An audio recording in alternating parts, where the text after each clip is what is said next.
Hi hello welcome to our channel. ఈరోజు మన video వచ్చేసి ఇంట్లోనే ఈజీగా రసం పౌడర్ ఎలా తయారు చేసుకోవాలో చూపించబోతున్నానండి. ఒక్కసారి చేసి పెట్టుకున్నారంటే 6 నెలల వరకు నిల్వ ఉంటుందండి. ఈ రసం పౌడర్ తయారు చేసుకోవడానికి ఏమేం కావాలో ఇప్పుడు చూసేయండి.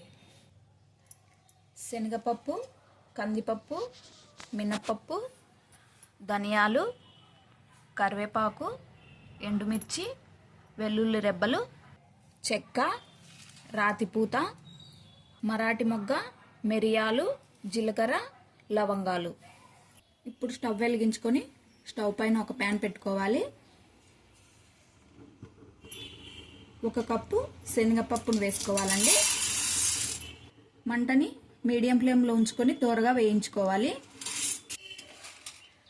ఇవి వేగేసరికి 2 నిమిషాలు టైం పడుతుందండి. 2 నిమిషాల వరకు ఇలా కలుపుకుంటూ వేయించుకోవాలండి, లేకపోతే మాడిపోతాయి.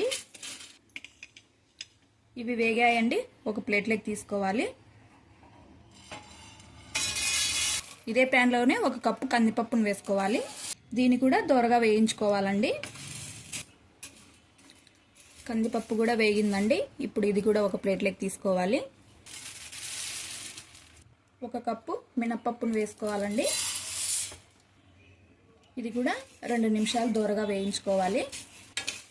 ఇది పొట్టు మినపప్పు అండి, మీరు ఏదైనా వాడుకోవచ్చు, అది మీ ఇష్టం అండి. మినపప్పు కూడా వేగిందండి. ఇది కూడా ప్లేట్లోకి తీసుకోవాలి. ఇదే ప్యాన్లోనే 1 కప్పు ధనియాలు వేసుకోవాలి. వీటిని కూడా దోరగా వేయించుకోవాలి. ధనియాలు కూడా వేగాయండి. ఇవి కూడా ప్లేట్లోకి తీసుకోవాలి. ఇదే ప్యాన్లోనే ఒక 2 ఇంచుల చెక్కని ఇలా చిన్న చిన్న ముక్కలుగా కట్ చేసుకొని వేసుకోవాలి. ఒక 10 వరకు మరాఠీ మొగ్గలు వేసుకోవాలండి. ఇవి చిన్నవి, పెద్దవి అయితే ఒక 5-6 వేసుకోండి. 1 స్పూన్ లవంగాలు వేసుకోవాలి. 2 స్పూన్ల జీలకర్రని వేసుకోవాలి.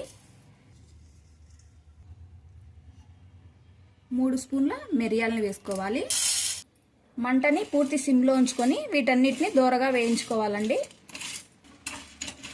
ఇవి కొద్దిగా వేగిన తర్వాత ఇందులోనే 2 స్పూన్ల రాతిపూతను వేసుకోవాలి.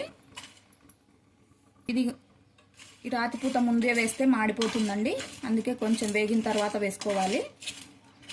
వీటన్నిటిని ఇంకొక నిమిషం పాటు వేయించుకోవాలి. ఇవన్నీ వేగాయండి. ఇవి కూడా ఒక ప్లేట్లోకి తీసుకోవాలి. ఇదే ప్యాన్లోనే 1 స్పూన్ ఆయిల్ వేసుకోవాలి. ఎండుమిర్చిని వేసుకోవాలండి. ఇవి మీ ఇష్టం అండి, ఎన్నైనా వేసుకోవచ్చు ఎండుమిర్చి.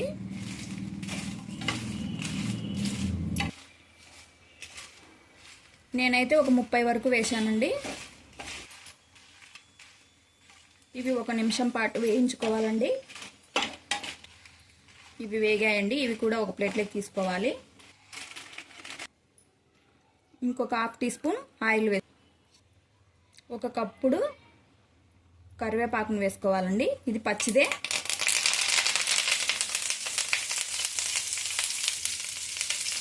రెండు నిమిషాల పాటు వేయించుకోవాలి.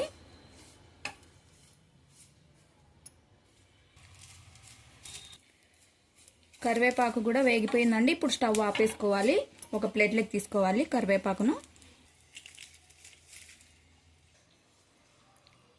స్టవ్ ఆపేసిన తర్వాత ప్యాన్ అనేది వేడిగా ఉంటుంది కదా, ఈ వెల్లుల్లి రెబ్బలు ఇందులో వేసుకోవాలండి.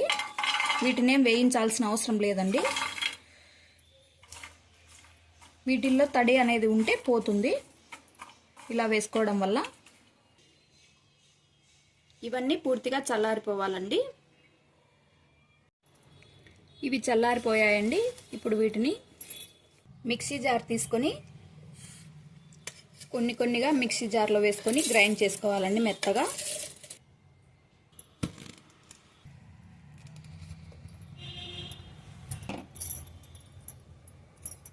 ఈ విధంగా ఆడించుకోవాలండి.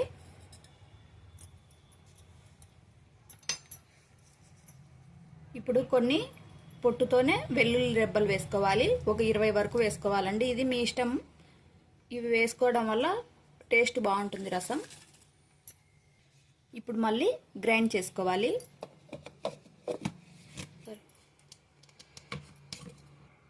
మొత్తం అంతా ఈ విధంగా గ్రైండ్ చేసుకోవాలి.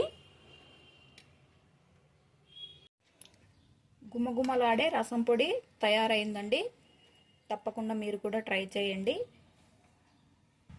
ఈ రసం పౌడర్ తయారు చేయడం కోసం నేను ఎన్ని రకాల ఐటమ్స్ వాడానో కామెంట్ చేయండి తప్పకుండా. ఈ రసం పౌడర్ వేసి ఇలా రసం చేశారంటే వీధి చివరి వరకు గుమగుమలాడిపోతుందండి.